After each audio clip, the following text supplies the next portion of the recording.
716-878-5104.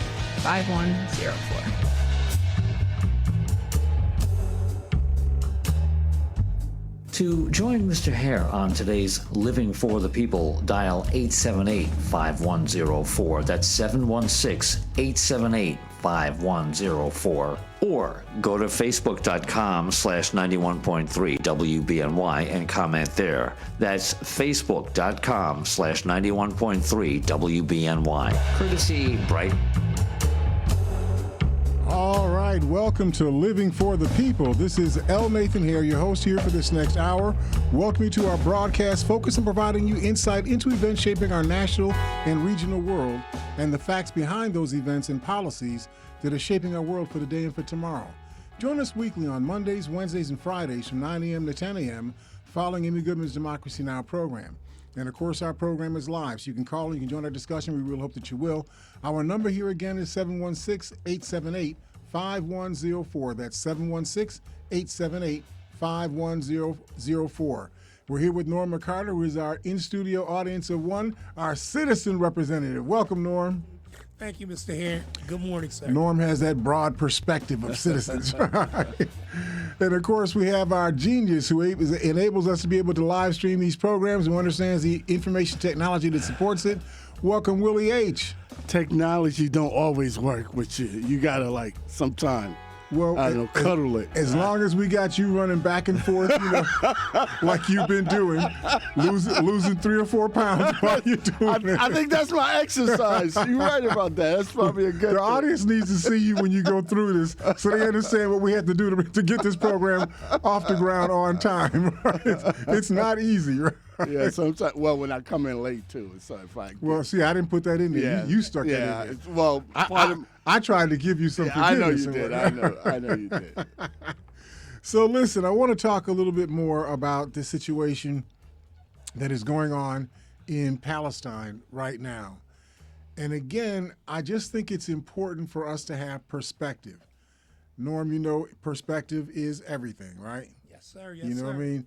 You can only see the world from the perspective that you are. We can look at the same facts, but if I'm sitting on the east side of the fact and you're sitting on the west side of the fact, we'll look at the same fact and come away with different perceptions about what we think is going on. Yes, sir. So we need to allow ourselves to see the fact from all the different directions, and then try to figure out what really is fundamentally the fact.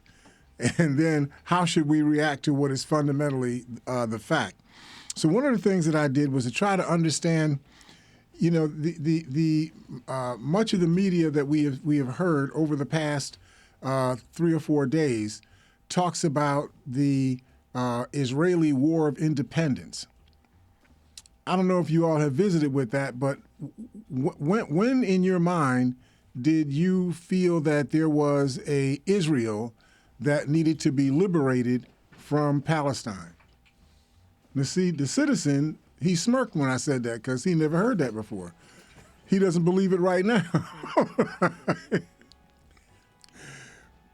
But it's important to understand, because if you're arguing the position that Israel has a right to exist and that Israel had to free itself from whoever it was it needed to free itself from in a war of independence, then all of the things you've seen since then make sense. In other words, when I was young, India included Pakistan, and a couple other, countries, right? And Pakistan went to war against India. 80% of the people that lived in Pakistan were Urdu-speaking Pakistanis. So they were waging a war to liberate themselves from India, which was of a different religion. It was a Hindu religion, and they felt they were being oppressed in that environment. And they were the vast majority of the people that lived in the area that is now called Pakistan. So they fought a war to liberate themselves from the Indians. That made sense. I don't know that I would say you should just snap your fingers every time you're the majority in the population and walk away with the land. I'm not saying that. I'm simply saying that it's understandable that the Pakistanis wanted self-determination in an area where they were 80% of the population and they were a different religious structure than in India, and that they felt they were being oppressed, and their rights were being marginalized in India. That's what that was about. Eritrea was a province or an area that's surrounded by Ethiopia. But the Eritreans were a separate population of people.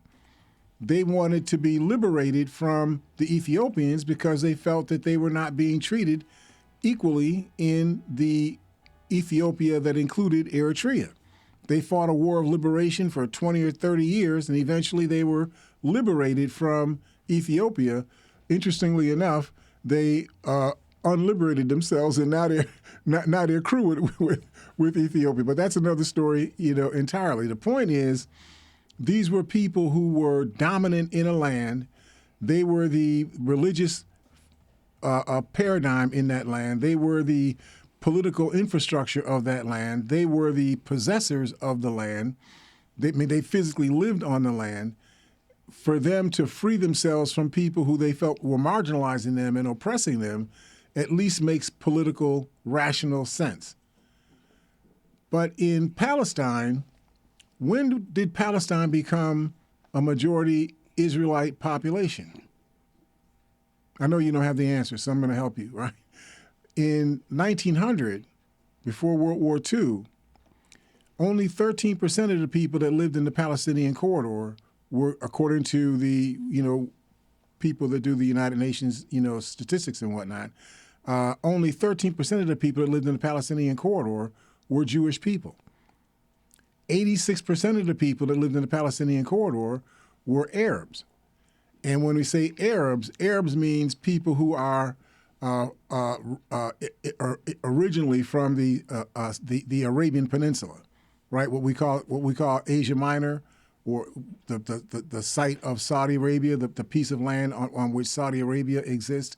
That area was considered to be, all the people that came from that area were considered to be Arabs. And you had people that came from Southwest Asia, the Hittites, and the Amorites and the Moabites and the Edomites. And then you had, other folks that came in, the Ottomans, and you had different people that migrated into the Palestinian corridor. We've talked about this in this airspace before, that became a part of the population of the Palestinian corridor.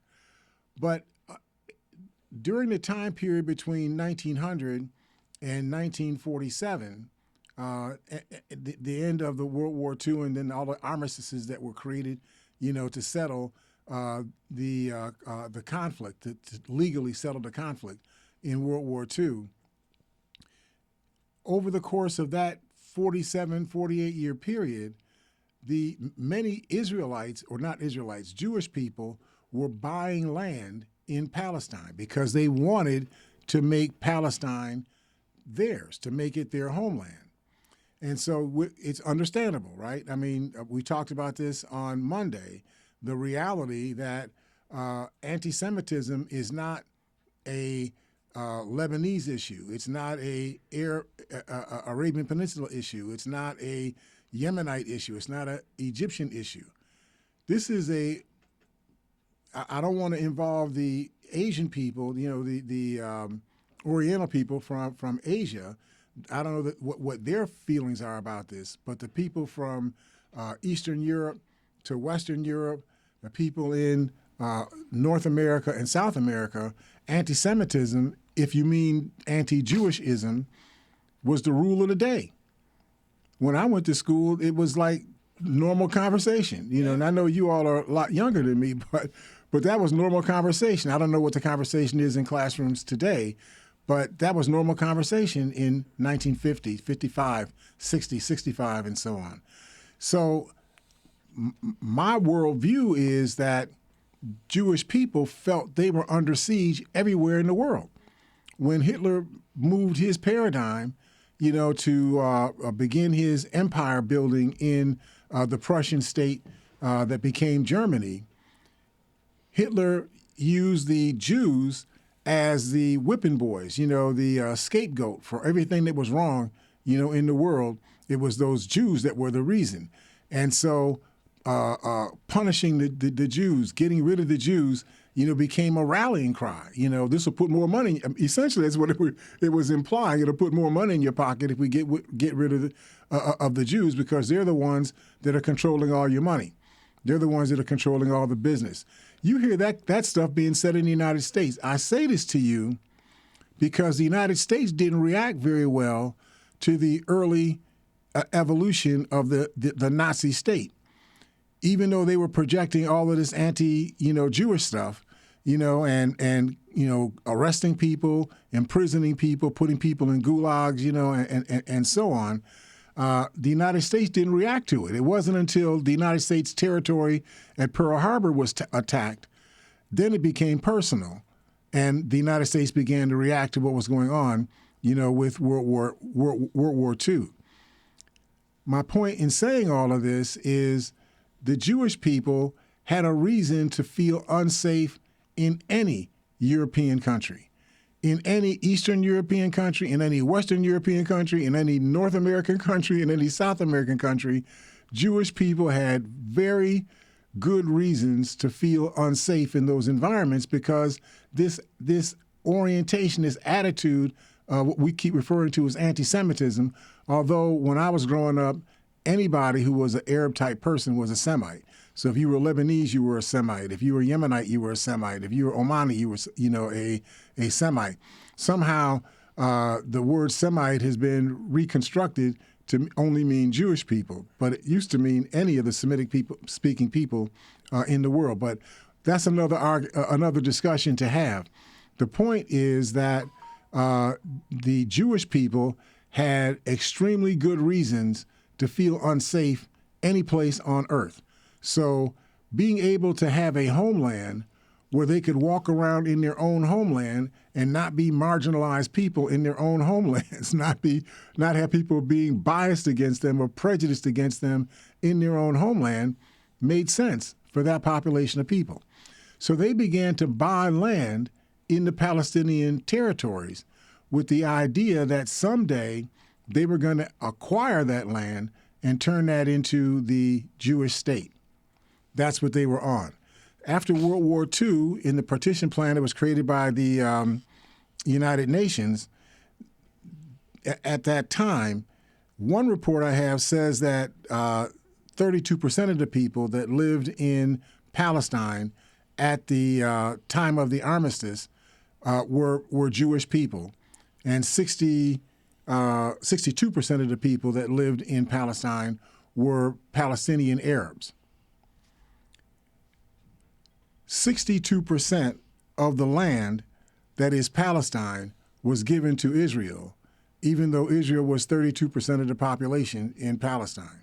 How was it given to Israel? I mean, I'm trying to get an understanding. See, if I got muscles and I got superior airplanes and, rockets and machine guns and military, I could walk into a place and say, this is my place now. And my muscle is the reason why I was able to get this place. Okay. That's how Israel got Palestine, because the United Nations, with the backing of America and England and France and Germany and so on, they agreed that the Israelis needed, or the Jewish people needed a place that they could go that would be their place, that they would not be treated as if they were the bad people. They were being treated by being being biased against them, being prejudiced against them, doing terrible acts towards them. They needed that, and they decided, their historical record is that they originally came from Palestine, or at least they grew up in Palestine. Let's give them a piece of Palestine. They'll be comfortable there, and it connects to their history, and that's cool. Now, the fact that there were twice as many Arab people living in that area as there were Jewish people living in that area was, I know that's the case right now, but we'll just keep growing the Jewish population, and eventually we'll be the majority in that area. So we're just taking it. And did anybody pay the Palestinians? That was my next question. I saw that on your face, right? Nobody paid the Palestinians. Yes, sir. People had vineyards, and they had cemeteries, and they had their worship centers, and they had their farms, and they had their pastures, and so on. And one day they woke up and said, "This ain't yours anymore. This is ours." What year was this when they? 1948. 48. Okay. This isn't yours anymore. This is now ours, and get out. They didn't say, here's $40,000 and get out. They said get out. Wow. And if you didn't get out, you could stay, but you get to be a third-class citizen in this country. Well, You don't get to vote. You don't get to run for office. You might not be able to put any money in the bank. I'm sorry. Go ahead, Willie. Mr. Hare, I'm going to be. I know you're the devil's advocate because Right, you're the United right. Nations person. Right. Just going to say this. I know for me personally, Israel, Palestine, the way Israel, I guess, treat Palestine to me is a little unfair. But the biblical, A little? yeah, well, a lot unfair. But the biblical content kind of points you to it. Well, Israel should have that land. So what do you say about that? What I say is, when you say the biblical context, Meaning, when I read the Bible, it kind Right. of points to the Israelites. right? But what about the people who the Bible is not their center? What about the people who read the Quran? What about the correct. people I got you. I got you. read the Hindu, Sanskrit, and there are lots of people Right. that have their own books. Right. That's They have their own what they feel is the revealed word of God. right. Right. So you're taking something that's based on your religion, Right. and you're imposing that on people Right. who not only don't believe that, it's not their religion. Right. Right? Gotcha, sir. So you can't have anything but animosity, between Absolutely. those people, right? Absolutely, The yeah. paradigm was wrong. Now, I've come across stuff that indicates that the powers that ruled after World War II were willing to give money to the Palestinians and to give Palestinians. In other words, they wanted to see a two-state political structure come about, where there'd be a Jewish state and there'd be a Palestinian state. Mm-hmm. They were willing to put up billions of dollars to help the Palestinian state to get roads and water desalination plants, and to set up farms and set up hospitals and all the things that you want to see in a modern society. Right. They're willing to do that. But the Palestinians, and this is where the issue comes up, because Norm thinks he feels on this now, right? Yeah. The Palestinians said, you can give me hospitals, you can give me roads, you can give me ambulances, you can give me new police cars, you can give me, new power lines. All that's cool, but that's my land. This is my land. My grandmother lives, was buried there. My father is buried there. Right. My daughter was married, there. Roots That's and my land. history I've got Right. here. And so their position is, you can't pay me enough Right. for my land, For my right? land. That's my land. So now, I'm trying to help us understand this in balance from a geopolitical perspective. Just getting outside of if it were me, living in Palestine, getting outside of that way of looking at it, and just going to the larger, way of looking at it. The Jewish people, from my point of view, have a legitimate need to find space that they can live in safely and not have people jerking them around. Okay. Period. That's just the reality. Okay. Just like African people kidnapped from Africa and enslaved in North and South America and in the Caribbean, all African people have a right to not be enslaved, Right. to not be in fear of being enslaved, Right. to be able to have their history preserved for them in their own language, in their own words, so they can recreate themselves in themselves. Right. They have a right to that. Right. Of course, that right has not been respected yet, for African people. If African people become more like white American people, they'll respect you becoming more like white American people, but they're not willing to respect you becoming more like the African that you were before you were enslaved. But that's another issue altogether. You can't balance every scale by putting everybody's issues on the scale. You know what I mean? There just aren't enough scales to put everybody's issues on the scale at the same time. Right. So I'm just looking at this from the perspective of the crisis that is going on between the Palestinians and the Israelis. And I'm just trying to help us to understand the reason why it is so entrenched.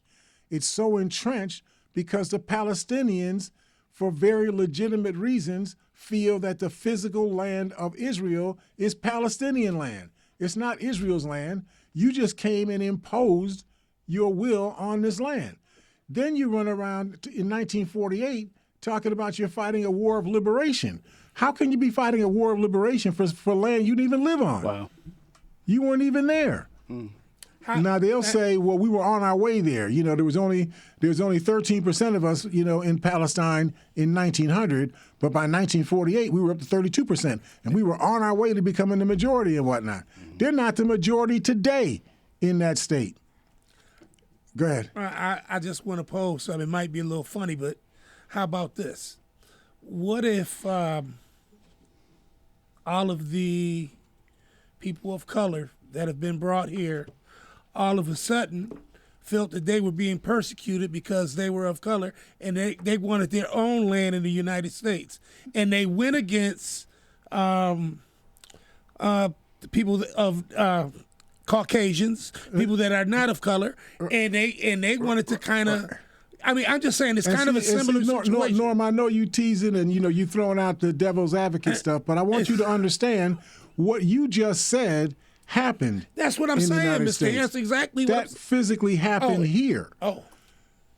The Nation of Islam, the United Negro Improvement Association, and other movements have pushed for states to be set aside out of the United States, particularly Alabama and Virginia, to be set aside as African states, to be their own land. Inside, in other words, you couldn't put them back where they came from because you don't know where they came from. You just snatched African people from anywhere in Africa you could find them. Right. You killed their ability to be able to speak their own languages. You killed them if they tried to preserve your own history, you know, and so on. So over the course of a 300-year period, you completely wiped out their memory of who they were. So all they could do going forward was to be, you know, what you say that they are. They became colored people or Negro people, you know, and so on.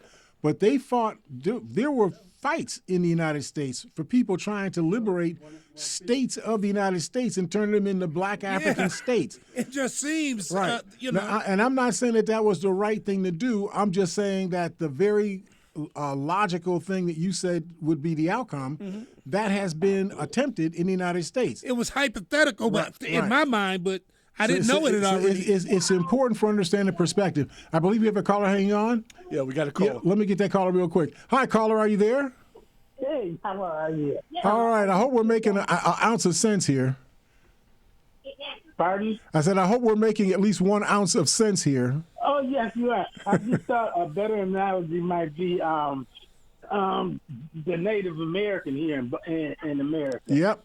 They had their land, and it was taken from them, and now they're in a situation where they basically only have a few reservations around the country, but this was land that they owned and they had. So you have to see they don't have the weapons or nothing to really have their land. Right. They can't force it.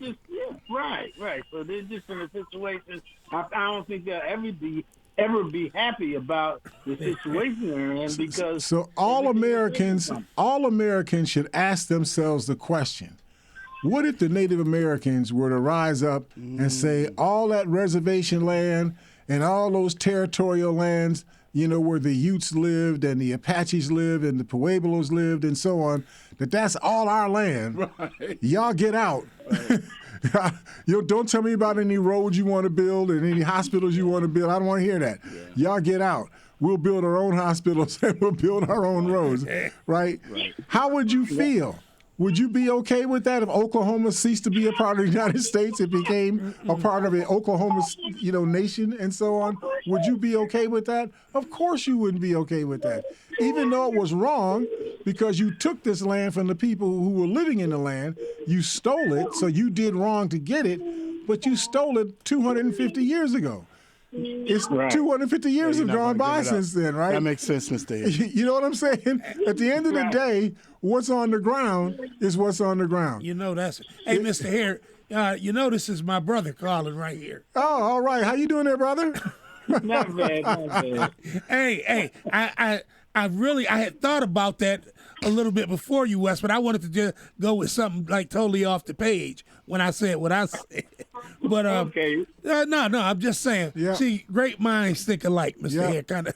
So, but that's a great perspective. Thanks for putting that perspective on the table, brother. Thank you. Thank All you. right, You guys outstanding, take care. outstanding. See, because that's the way we have to think. And I know that if you're a Palestinian, what I just said would make you mad. You would say, "What are you saying, Mr. Hare? I'm supposed to let it go down that they took 2/3 of Palestine and gave it to some people who didn't even live in Palestine and let it become their country and then left me with nothing?" I feel what you're saying, but the truth is you were not being offered nothing when this occurred.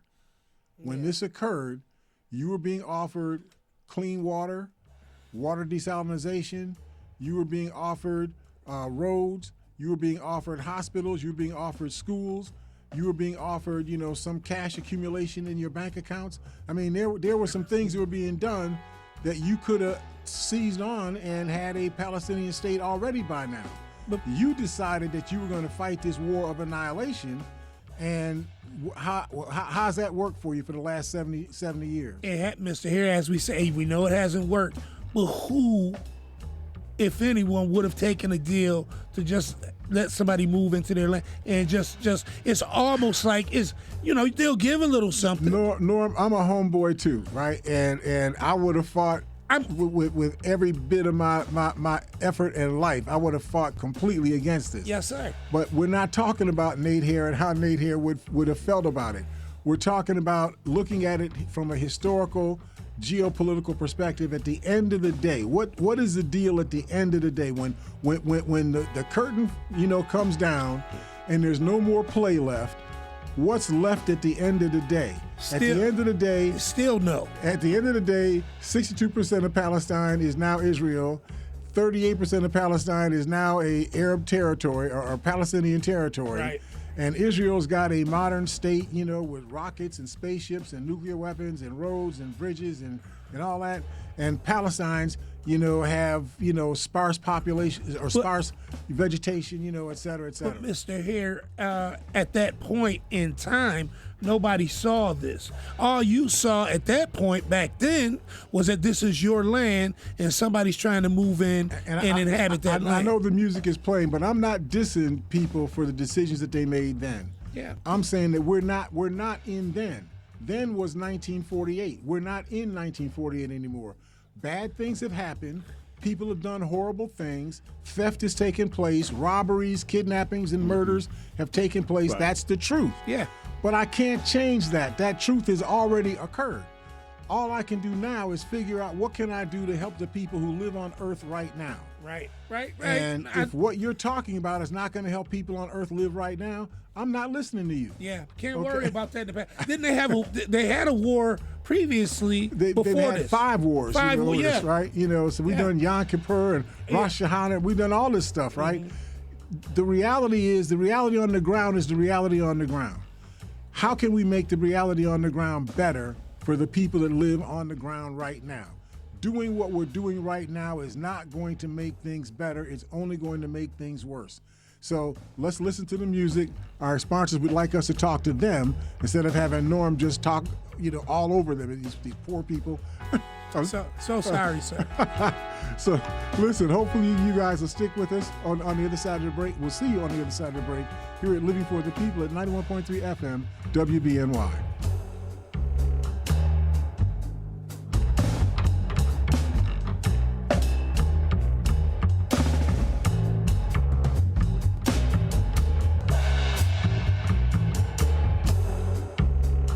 The possibility of lung cancer can be pretty scary, especially if you're one of approximately 8 million current or former smokers at high risk. That's why SaveByTheScan.org wants you to know that now there's a breakthrough low-dose CT scan that can detect lung cancer early, and it only takes 60 seconds. You stop smoking. Now start screening.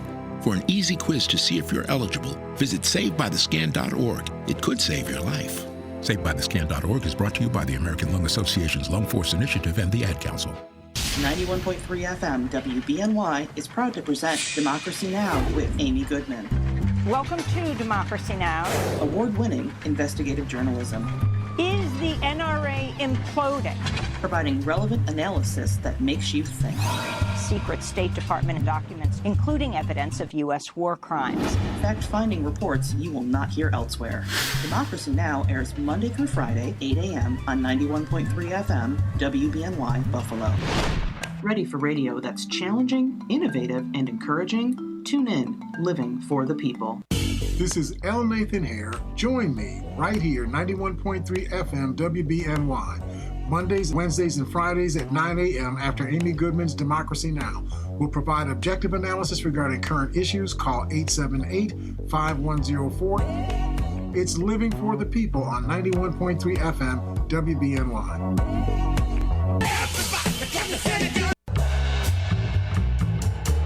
All right, welcome back to Living for the People. This is L. Nathan here, your host. We're here with Norm McCarter, who's our in-studio audience of one. Welcome back, Norm. Thank you, Mr. Hare. And, of course, we're here with Willie H., who does the live streaming of the program. Welcome back, Willie. Welcome, everybody, to Living for the People with L. Nathan here. Call us 716-878-5104. That's 716-878-5104. It's really important that you call and let other people hear what your thoughts are, right, on this. I try to give as much balance to the points of view that need to get shared as possible. I'm not arguing whether I believe this or I believe that. That's not the point. The point is that if we're going to drive ourselves forward in making political decisions, policy decisions about how to live as a community of people, you have to look at facts. You can't just look. You got to look at facts. And then you got to make some decisions about what actions would hit those facts and change those facts into the direction that you want them to go rather than the direction that they seem to be going in right now. Here's a fact. The fact is that the United States perceives itself to be a majoritarian democratic republic. We elect officials to act on our behalf, and, whether they're council people or they're county legislators or they're state senators or state legislators or they're Congress people or they're senators, we elect people to act on our behalf, and we have a voting process that engages all citizens who have not made themselves ineligible to vote. All citizens are able to vote and participate in that process, so that if you get everybody's opinions on the table through the voting process, you tend to come up with decisions that the majority of people in your society will support because they're the ones who are doing the voting, and they're driving the decision-making that's being pursued by the elected representatives. That's what you would hope would be going on today. But I need to say something to us that I think you need to hear. Democracy is dimming right before our eyes. Democracy's light, the light of democracy that we've been bragging about, since 1776, the light of democracy that we lit in America and created the greatest democratic republic in the history of the universe, that light is dimming rapidly right now. I went to an article written by Tom Hartman. He refers to this as the right's Red Caesar plan. The GOP's new order marches onward. Only voters can stop it. And as I've suggested to us, Norm and Willie, in the past, if our solution set is voters will stop this march towards fascism that's going on in this country, we're in trouble.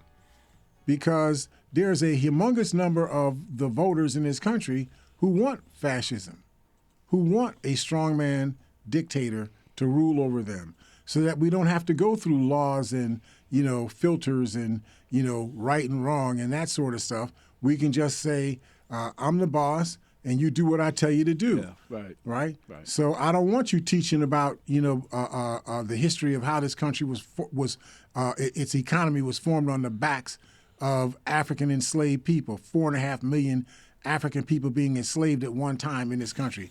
I don't want you talking about that. I don't want you talking about it because I don't want you to talk about it. It doesn't matter whether it's true or false. I don't want you talking about it. Period. See, I get to edict that if I'm the authoritarian, if I'm the Caesar, if I'm the czar, I can just tell you this is what I want.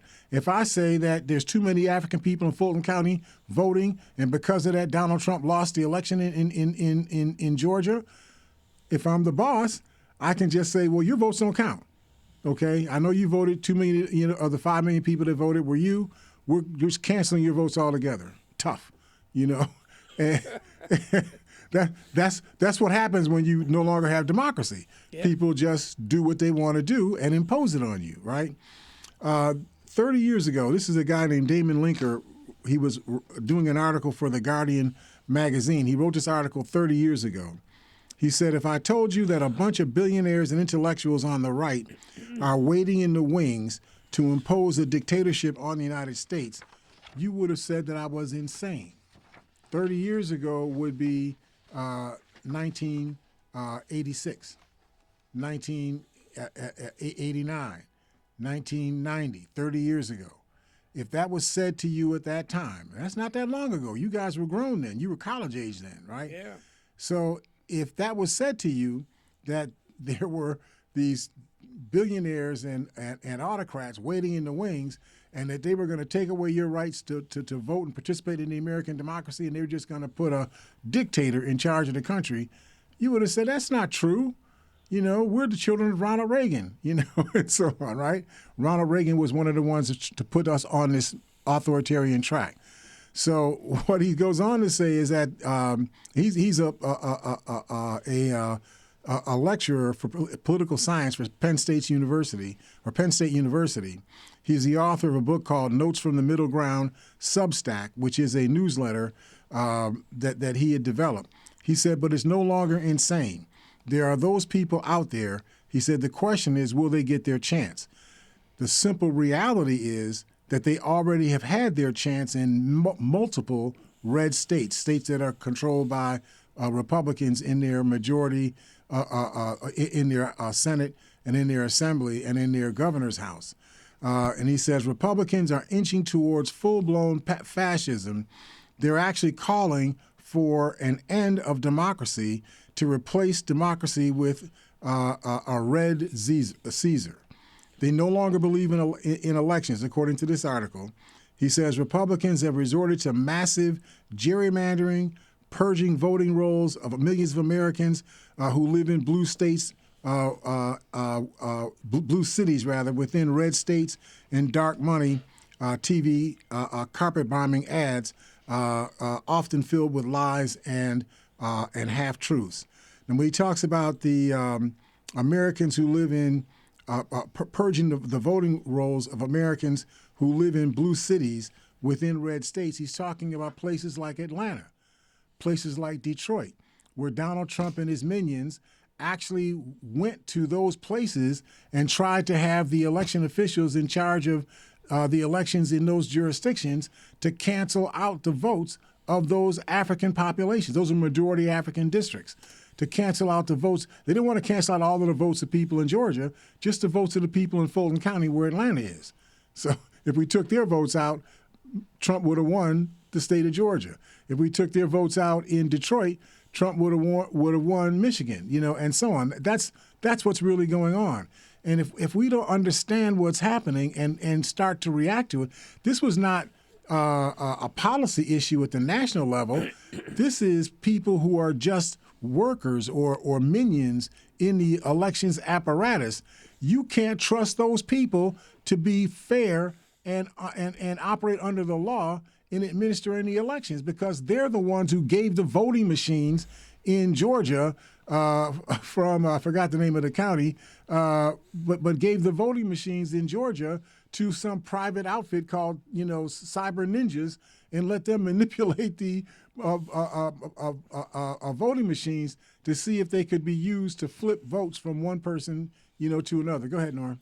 Mr. Hare, this is really just coming from just hearing you. It wasn't very long ago that I was, I didn't even have a clue, You know what I mean? Before I came on and came on and started. Somebody called you a Republican. Started I won't go that far. Understand. But before I started listening to you and learning and really, so what I'm saying basically is there's a vast majority of people out there that really don't understand what's going on. Right. I was one just recently, and I've become enlightened. You know, so now I'm saying, Mr. Hare, what I'm seeing is the fact that the format needs to be lifted. We're running out of time, and I mean, you know, right now, like I say, if this guy gets in office, we don't know where we may be, and we got to do something about it. There's got to be some, and voting has got to start with voting, and that has got to be the rally call to get people out there. And we have to affect the public perception of what is going on. Yeah. You have people who are actually saying in their own heads, well, I know the Republicans are cheating, you know, with the gerrymandering and the voter suppression and all of that, but, you know, I'm not with, you know, the people using my tax money for people to change their sex. I'm not with that. Right. They'll make that the issue. Yeah. Now, I understand that issue. Don't get me wrong. I understand how you would have feelings about that. Right. No question about it. What I'm saying is, does your feelings about that trump your feelings about having a representative democracy? Because that's what's on the line. The representative democracy means that you can continue to advocate for what you feel are the best right policies and positions. You can keep organizing people and organizing campaigns, you know, to get people to see issues the way that you see the issues. Right. That's an ongoing thing that you can do. Or you could allow somebody to come in and trump those issues, which we have. Trump. Right, Willie, that's exactly the point. The alternative is, if we don't preserve democracy, you're going to end up with a Trump or worse type authoritarian dictator in charge of everything in the United States. And then all of what you see as your freedom is all going to disappear. You can sacrifice all of your freedoms on the altar of transgender surgery. If that's what, you know, and I don't know, there may be 6 people in the entire United States, you know, that get these transgender surgery. Why are we even talking about this? You know, and I said 6 people just to exaggerate it to the lowest number. But the point is, there's not enough of that going on to make that something that you would do that is so threatening to the United States that we would destroy the democracy over that. Well, Mr. Hare, real quick, just would like to say, we have to really start by stopping Trump from becoming Speaker of the House. You know, we don't want to give him an opportunity at all to be able to work his way up the ladder. So how do you get that done? The way you get it done is you as a citizen have to call your congressional representative, the member from the House of Representatives that your district is in, and tell them that whatever you do, if you vote to allow this Donald Trump to become Speaker of the House in line for the presidency, when it's time for you to run for office, because you guys only get to run every 2 years, so it's not that far away for you. When it's time for you to run for office in 2024, we're going to organize every vote in the state against you. That's what we're going to do to defeat you. That's the way you make your elected representatives listen to you, because they can't be an elected representative if you don't vote for them. So that's the way we have to approach this thing. We have to, and in order to get that done, we have to advocate amongst the citizenry around what it is that we think needs to be done. And what I'm suggesting to us is that instead of fighting over isms, you know, over whether you're a socialism, whether you're a democratic, you know, socialist, or whether you're a conservatism, or you're this or that, instead of arguing about these belief systems and so on, let's focus on facts.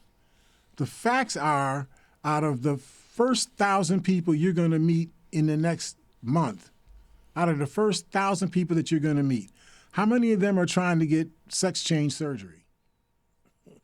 Probably none, right? Right. So Why are we arguing about something that almost no people are addressing, are trying to deal with, when something that everybody is dealing with is the possibility of autocracy taking over the United States? Everybody is faced with that. Why are we arguing about that? Right. It's almost like somebody saying, I'm going to kill you dead, and then you got a problem with that, but then somebody over here said, oh, well, this guy, he wants to take some food from you. Well, both are important, but which one is more important? Great point, Willie. Great point. Clearly, giving people access to food that they have a right to is an important thing. But I'm not going to sacrifice my life, the ability to get you food. I'm not going to put that on the table ahead of somebody who's trying to kill everybody in my county. Right.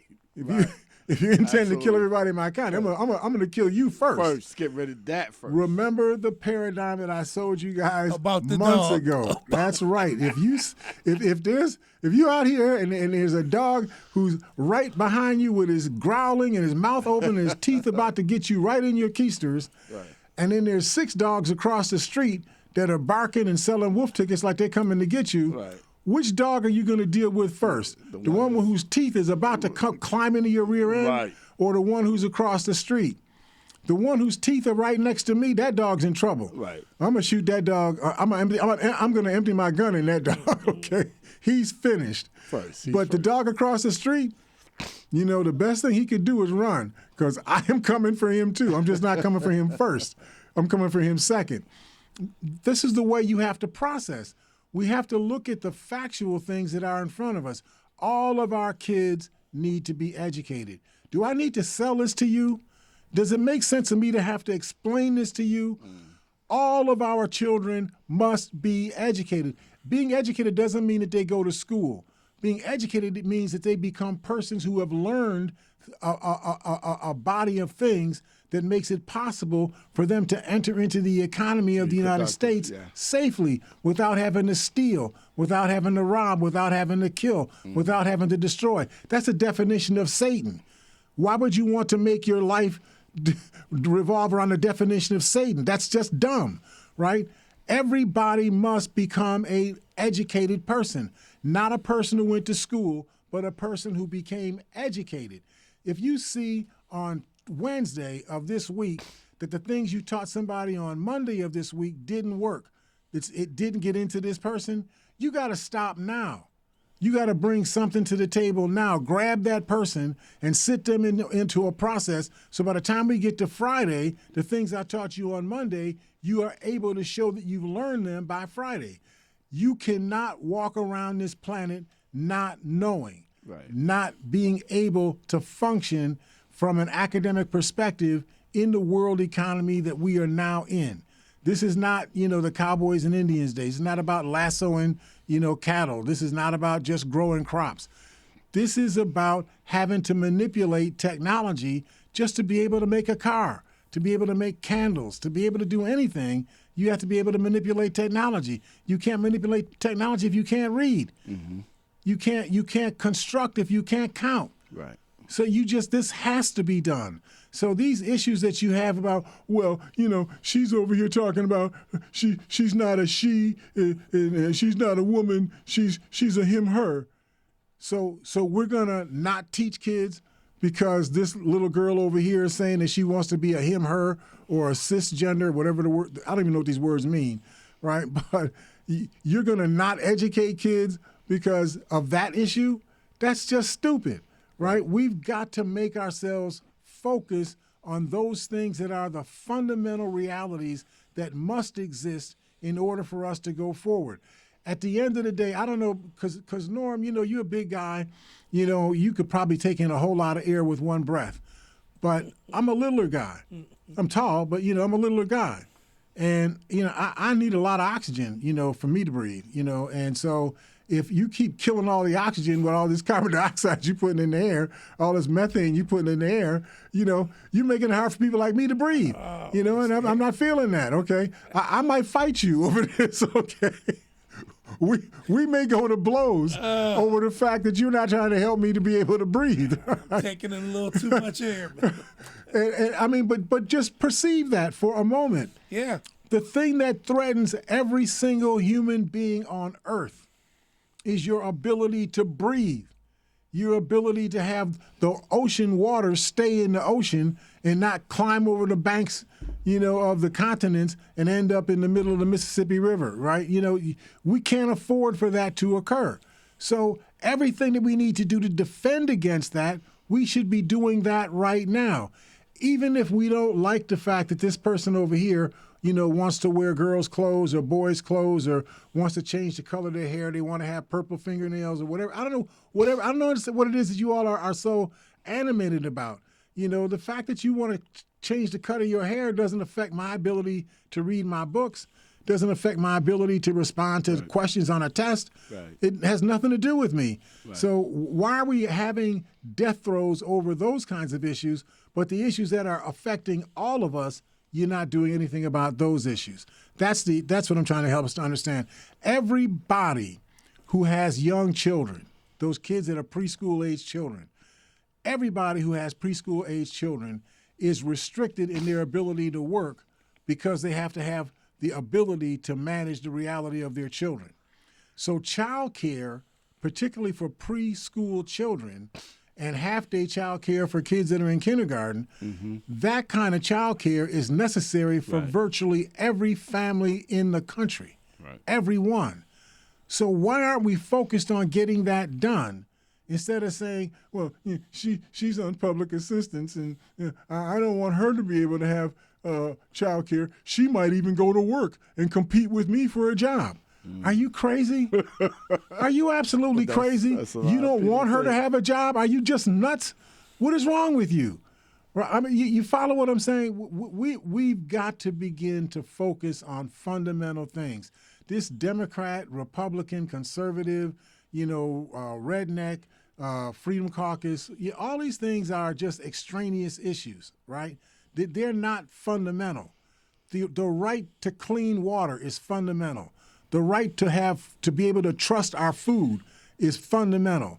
The right to have trains be able to move stuff around the country without falling off the tracks because the tracks have not been inspected, for the last 4 or 5 years. This is fundamental to the existence of the United States. That's why we have to fight those kind of battles. Now, I'm not saying that we shouldn't fight battles over whether or not, you can have books that say that, Johnny's grandfather, was a slaveholder. You can argue about that. I think it's wrong, personally, for you to have an issue with that, but we can argue about that. But we can't make that argument become more important than the argument about whether or not we can ensure that a third grade child can read at a third grade level, that an eighth grade child can read at an eighth grade level, that a 12th grade child can read at a 12th grade level. Those things have to be done all the time for everybody, period. Right. Okay? That's the way we have to look at this thing. So you could have whatever political animated perspective that you have, but whatever that is, it has to focus around the fundamentals. We got to get the fundamentals done, right? We talked about this once before. I think it was in the middle part of last year that I came across an article that indicated that hydrogen is something that you can use for energy. Yes, sir. You can actually burn hydrogen for energy. And the incredible thing about hydrogen, I know we got a minute left in the program, the incredible thing about hydrogen is that when you burn hydrogen for energy, the byproduct of burning hydrogen is water. Right. So nothing bad happens to you if you burn hydrogen. Right. All you do is turn the hydrogen into H2O. Right. And I'm pretty sure that everybody here is okay with water. Right? Yeah. Just one thing I just want to add. I just found out that the bacteria on our tongue and our mouth, that is used to enlight other stuff in our body to make our body work. I didn't know gas to create gases that you have colonies of bacteria on your tongue. I didn't know that. You have it in your throat. You have it in your esophagus, in your stomach, in your intestinal tract. That you probably don't think that these things are you. You think they're ugly. Yeah, I thought. You know what I mean? When you sneeze, that stuff comes out and whatnot, right? You think that's getting rid of the bad stuff. Right. No, that actually is good stuff. Yeah, that's you. That's right. You are the bacteria. Right. So it's important that we understand our reality in context. Important things are in front of us. Right. We're allowing people who have coconuts in their heads instead of brains to rule over the United States. You're letting Matt Gaetz and Marjorie Taylor Greene, Paul Gosar and people like that, you're letting them be the ones to run the show? Are you kidding me? These people that would trash the economy of the United States in a heartbeat just so they could say that they did it and prove that they were in charge. You would let those people be the ones that drive the ship? You cannot do that. You can't. You have to go to your Congress people today. You have to say to your Congress people, this cannot go on. And if you don't stop this nonsense, I promise you, we will unelect you in 2024. That's what you got to do. No more in 24. I like that. No like more in 24, right? Yeah, that's right. I just made that up just now. That's a great slogan, sir. I'm a believer in democracy, even though we don't do democracy the way it was done in continental Africa in the old days. In the old days, we did something called consensus democracy. In consensus democracy, you wouldn't make a decision that somebody absolutely was not for. You would make the person who didn't want to vote for something convince you or negotiate with you about a way to go forward that does not injure the person who said no. It doesn't injure this person to a point that they can't recover from that injury. That's what you would do, so that every time you make a decision, everybody's got their oars in the water, behind that decision. But that's another issue. We're not talking about that right now. We're talking about the democracy in the United States. And my position is I would much rather have this democracy than to end up with some autocratic ruler, who just treats us any way they want to treat us, because we've seen that movie before. And that doesn't work for us. Hey, Mr. Hare, can I do my Amy Goodman interpretation? Yeah. Mr. Hare, we got to go. We got to. I love it. Thank you all for listening to us and supporting us, supporting Willie H., who just chimed in with a new commercial. We'll see you all on Friday here at Living for the People at 91.3 FM, WBNY. We'll see you all then.